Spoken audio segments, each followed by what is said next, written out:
You walked past a crow this morning. Maybe you didn't notice it, but it noticed you.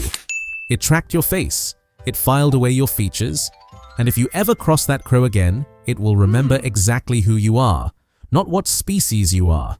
You, specifically. That's not a metaphor. That's peer-reviewed science, and it means something deeply strange about the world you live in. You have always assumed that when an animal looks at you, it sees a human, a threat, a giant, a food source, maybe. But the real answer is far stranger. Most animals don't see a human at all. They see something their nervous system was never built to process, something that broke the rules of their world the moment you showed up. And understanding what they actually see when they look at you will permanently change the way you move through the natural world. Start with the crow. In 2008, a researcher named John Marzluff at the University of Washington ran one of the most unsettling experiments in modern animal cognition. His team wore rubber caveman masks while trapping and banding crows on campus. Neutral masks were worn by other researchers who did nothing threatening. Then both groups walked around campus for years. The crows who had been trapped remembered the caveman mask. Specifically, they scolded those mask wearers. They dive-bombed them. They alerted other crows who had never even been trapped but learned the threat from watching their peers. The crows taught their children. 15 years later, crows on that campus were still harassing people wearing a mask they had never personally encountered. The grudge outlived the incident. The knowledge passed through generations. What does that mean for what a crow sees when it looks at you? It means the crow is doing something most people never imagine an animal doing. It is building a model of you as an individual. Not humans in general. You, your face, your gait, your pattern. You are not an abstraction to a crow. You are a specific character in its social world.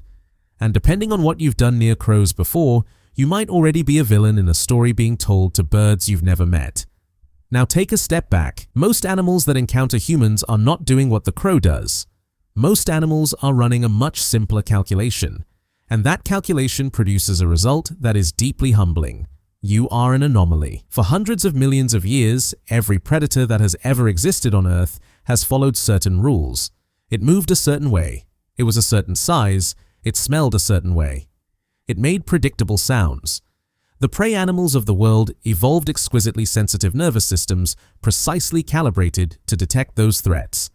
And then you showed up, walking upright, using tools, making completely unpredictable sounds and movements, traveling in groups that carry fire. You are, from the perspective of almost every animal on Earth, a creature that has no evolutionary precedent. Research led by Berger at the Wildlife Conservation Society showed that large mammals in areas with no history of human contact showed almost no fear response to humans at all. Musk oxen in remote Arctic regions would stand and watch approaching humans with what looked like bored curiosity. They weren't being brave. They weren't domesticated. Their nervous systems simply had no category for what they were looking at. The threat detection circuitry that would fire instantly for a wolf or a bear produced nothing for a slowly approaching biped. You registered as neither predator nor prey. You were noise, a glitch, something that didn't fit the model. That is what most wild animals see when they look at you for the first time.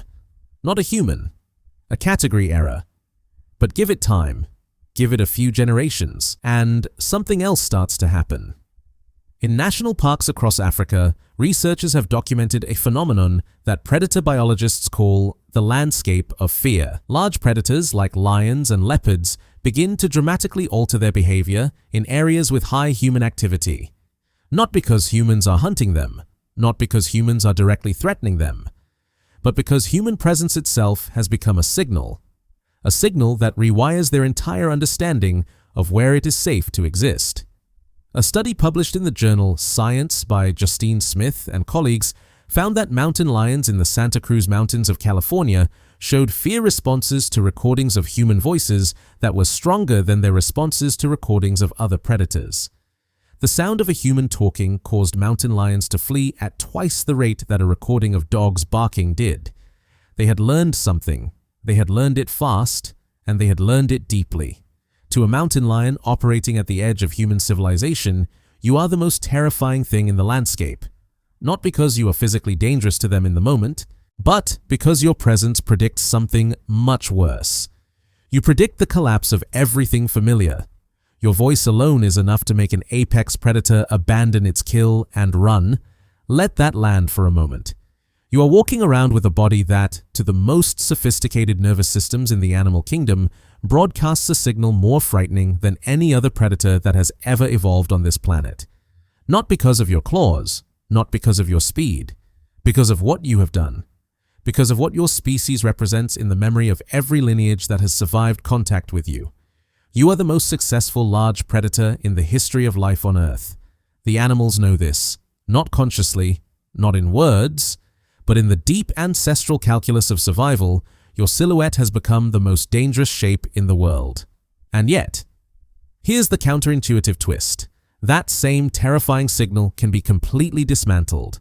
And what dismantles it is almost embarrassingly simple. Consistency. Researcher Ben Hart at UC Davis spent years documenting how livestock and wild animals respond to the same humans repeatedly. What he found challenged the idea that fear of humans is fixed. Animals that experience the same human presence day after day without negative outcome began to reclassify the signal.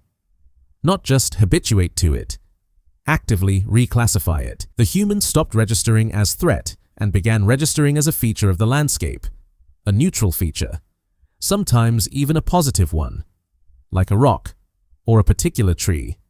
You became geography. This is what domestication is, at its core. It is not selective breeding alone. It is the multi-generational reclassification of the human signal from threat to landscape feature. Every dog, every horse, every cat that has ever curled up next to a person is the product of thousands of years of ancestors learning to read humans as safe geography. The fear circuit didn't disappear.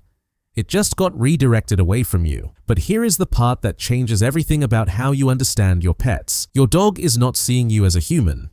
Your dog has no category for human. What your dog has built, over thousands of years of coevolution, is a category that exists in no wild nervous system on Earth. A category that roughly translates to safe large creature that predicts good things. You are not a person to your dog.